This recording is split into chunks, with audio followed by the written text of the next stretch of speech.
Hello students, question है आपके सामने और ये क्वेश्चन आईआईटी जेईई मेंस 2022 में आ चुका है। तो इस क्वेश्चन का हम सोल्यूशन देखेंगे। टॉपिक है प्रोबेबिलिटी। तो क्वेश्चन का सोल्यूशन देखें उससे पहले बोलना चाहूंगा, अगर आपको सोल्यूशन पसंद आता है तो वीडियो को लाइक जरूर करें और अगर नहीं पसंद आता तो डिसलाइक भी कर सकते हैं। तो क्वेश्चन को देखते हैं हम। Out of 60% female and 40% male candidates appearing in an exam, 60% candidates qualify it। तो पहले तो हम ये मान लेते हैं कि टोटल जो कैंडिडेट्स थे वो 100 है। तो इनमें से कितने फीमेल थे? 60 फीमेल और 40 मेल। तो 60 फीमेल ने ये अपीयर हुए एग्जाम में और 40 मेल्स जो हैं वो अपीयर हुए एग्जाम में। अब आगे देखते हैं। कहा है कि 60% कैंडिडेट्स ने क्वालिफाई किया एग्जाम, मतलब 100 में से 60 लोगों ने जो है वो क्वालिफाई किया, एग्जाम को क्वालिफाई किया, तो वो अलग लिख दिया मैंने।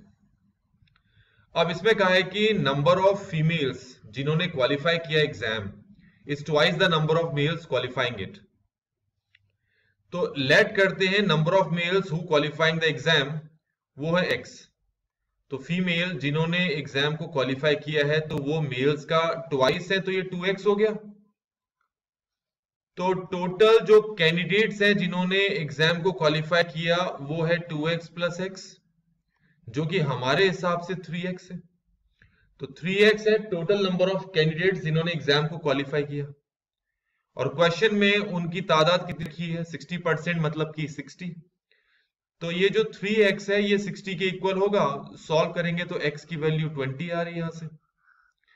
अब वो 20 यहां पुट करेंगे तो ये 20 हो गया, यहां पुट करेंगे तो ये 40 हो गया। तो 20 मेल्स हैं जिन्होंने क्वालिफाई किया एग्जाम और 40 फीमेल्स हैं जिन्होंने एग्जाम को क्वालिफाई किया। यहां तक आपको समझ में आ गया होगा। अब इसमें ये कहा है, क्या कहा है देखें। अब इसके बाद हम इसको दो तरीके से कर सकते हैं। एक तो हम चाहे तो कंडीशनल प्रोबेबिलिटी का फॉर्मूला लगा कर सकते हैं और दूसरा डायरेक्टली भी कर सकते हैं। डायरेक्ट क्या है कि आप यहां देखें, इन्होंने कहा है कि एक कैंडिडेट को आपने रैंडमली चूज किया है क्वालिफाइड कैंडिडेट्स में से। तो टोटल क्वालिफाइड कैंडिडेट्स कितने हैं? वो हैं 60। तो 60 आ जाएगा नीचे। तो कहा है कि आपको प्रोबेबिलिटी फाइंड करनी है कि जो कैंडिडेट आपने चूज किया वो फीमेल है। तो आपने कैंडिडेट क्वालिफाइड में से चूज किया है और टोटल क्वालिफाइड कैंडिडेट्स हैं 60, जिसमें से 40 फीमेल हैं और 20 मेल्स हैं। तो प्रोबेबिलिटी निकालनी है कि वो एक फीमेल है, तो फीमेल हो गई 40। तो ये हो गया हमारा 40/60।